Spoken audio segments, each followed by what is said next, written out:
Welcome back to the Official Review. I'm Steve, this is Sam, and that is Johnny. Today we're going to talk about the 4 NFL players who are holding out. We have James Cook, Trey Hendrickson, Micah Parsons, and Terry McLaurin. Which one of those players do you guys think is the most likely to leave before the start of the season?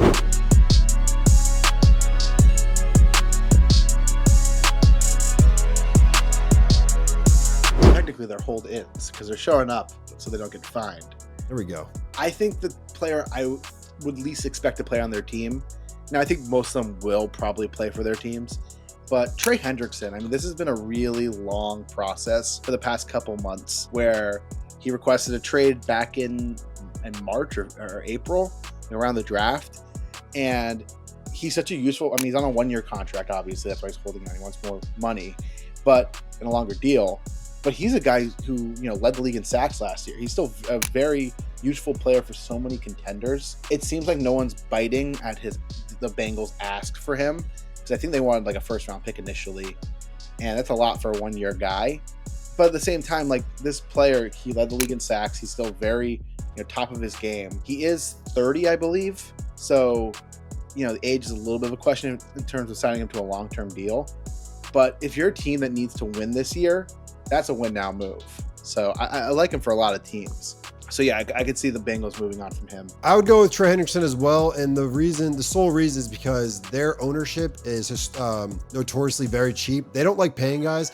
Their first round pick from this year, who's also a pass rusher, might go into next year's NFL draft and play for a new team because the Bengals are just not paying them. The Bengals ownership does like to pay guys. They just paid the entire offense. Clearly their philosophy is surround Joe Burrow with weapons. They're less concerned about the defense.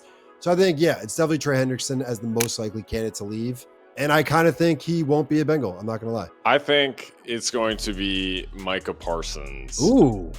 There were some strange reports about that weird meeting between him and Jerry Jones, and it sounds like it was pretty manipulative, where Micah came out of it thinking that it was just a conversation. Jerry thought it was a deal that had been made. Just to kind of circumvent the agent like that is not common practice. Maybe it's like a Texas thing where it's like, sit down man to man.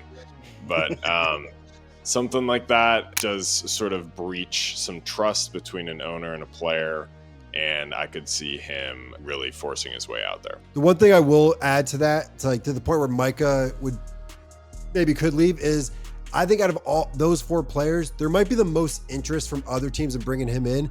He's like a mega superstar. Yeah. I could see the team being like, oh, he's available. It's not every day a guy like Micah Parsons is available. So I'll give you that. I think other teams might be more interested in trading for him than a Trey Hendrickson. Yeah, throw some picks around, NBA style.